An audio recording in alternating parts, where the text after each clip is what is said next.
young Rodrigo Roa Duterte.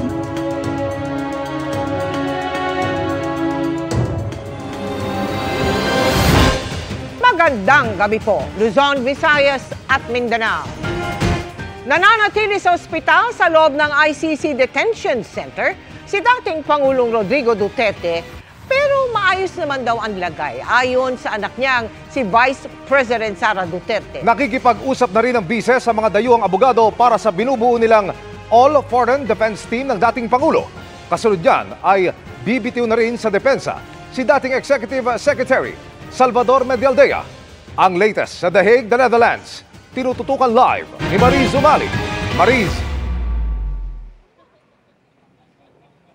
Mel, Emil, muli ngang nakausap at bisita ni Vice President Sara Duterte ang kanyang ama si dating Pangulong Rodrigo Duterte ito sa kanyang detention facility dito sa Scheveningen Prison.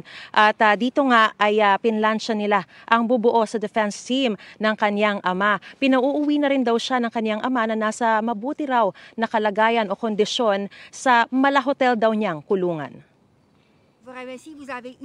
Thank you. You have 1 minute. Isang all-foreign defense team ang binubuo ngayon ng kampo ni dating Pangulong Rodrigo Duterte para magtanggol sa kanya sa International Criminal Court. Kinumpirma yan ni Vice President Sara Duterte na siya raw mismong nakikipag-usap sa mga foreign lawyers na may karanasan sa ICC. Nauna nang kinuha ng mga Duterte bilang lead counsel ang British-Israeli lawyer Nicholas Kaufman, na naging abogado na rin sa ICC ni Jean-Pierre Bemba, dating Vice President ng bansang Congo na naharap noon sa kasong war crimes at crimes against humanity. Meron pa akong mga kakausapin ng mga lawyers, no? Meron pang darating na isang abogado. I-interview ko siya para sumali sa team.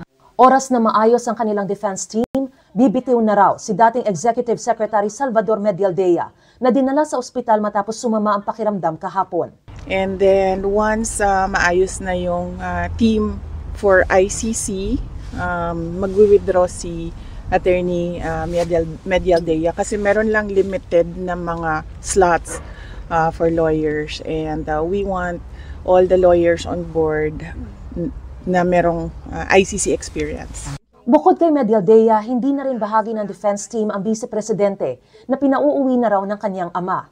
Hindi na rin kasali si dating presidential spokesperson Attorney Harry Roque. Hindi pa kasi na-establish kung ano yung basis ng pag-stay niya dito sa Netherlands. And we don't want complications. We want him to focus on his asylum.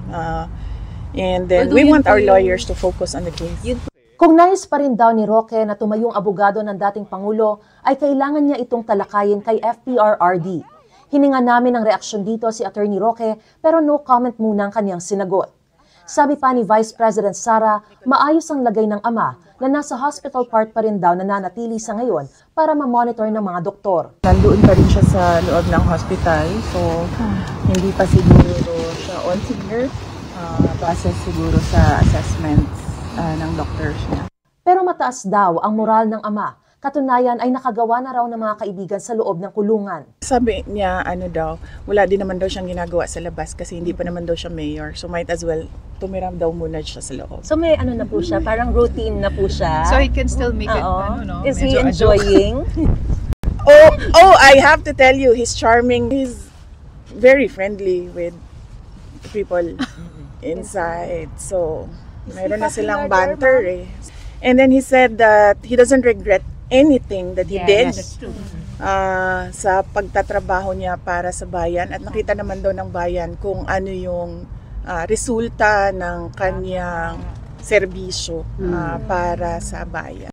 Para raw hotel ang kanyang tinutuluyan, komportable at kontrolado ang temperatura, pero hindi lang makalaya. He's in very good spirits. Tinanong ko siya kung kamusta yung pagkain, sabi niya meron namang rice. And then tinanong ko siya kung paano yung ulam, sabi niya half-half daw. So hindi ko alam kung anong ibig sabihin ng half-half. Hiniling ko, babe. Pwede raw siyang padalhan ng sulat sa loob ng kulungan, pero ito ay sinusuri muna ng mga tauhan ng detention facility. Bagaman hindi siya nahirapan sa pagbisita sa ama sa detention facility, mahigpit lang ang proseso niyang dinadaanan. Every time na kailangan ko pumunta doon para magpaabot ng mensahe sa kanya, pinapasok ko siya online, sinasubmit ko, and then nagre-respond sila. And then siya yung nagsasabi yes or no. But apparently, ang rules nila dito ay yung detainee ang magsasabi ng yes or no. You apply, and then he'll say yes or no. Sabi naman ng dating Pangulo, wag nang papuntahin ang pamilya sa The Hague. Pinag-usapan namin sa loob ni Pangulong Duterte. Sabi niya kasi wag na papuntahin dito yung mga kapatid ko. Kasi unmarried si President Duterte. So he's single. So ang next of kin niya is kaming mga anak. At sabi niya na wag na pumunta dito dahil wala naman daw silang gagawin dito unless gusto daw nilang sumama doon sa Kaugnay sa gaganaping rally rito sa The Netherlands sa March 23 at sa iba pang mga rally para suportahan siya, nagpapasalamat daw ang dating Pangulo pero ayaw niya raw ma-disrupt o makaabala sa iba.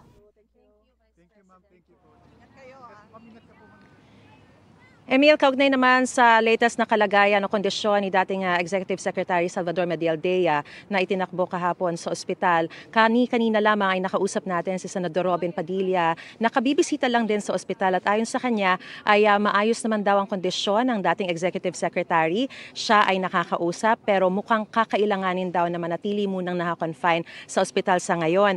At sinabi raw nito na ni Senador Robin Padilla na kahit na emergency na itong dating Executive Secretary ay iniisip pa rin niya yung paulit-ulit pa rin niyang ibinibilin yung mga pangangailangan ng dating Pangulo. Si Senador Robin Padilla naman ay nag-aabang din dito sa detention facility para hintayin kung ma-approve ba ngayong araw yung kanyang request na makabisita rin sa dating Pangulo bilang isang political ally. At samantala, inaabangan din natin dito si Attorney Nicholas Kaufman, ang lead counsel ng dating Pangulo, para alamin sa kanya kung ano yung latest na sitwasyon. Pero ayon din sa kanya, sa loob ng isang linggo ay mabubuo na ang defense team na kakatawan sa dating Pangulo dito sa kanyang kinakaharap na reklamong crimes against humanity sa International Criminal Court. So yan muna ang latest mula pa rin dito sa The Hague, Netherlands. Balik sa iyo, Emil. Maraming salamat, Mariz Umali.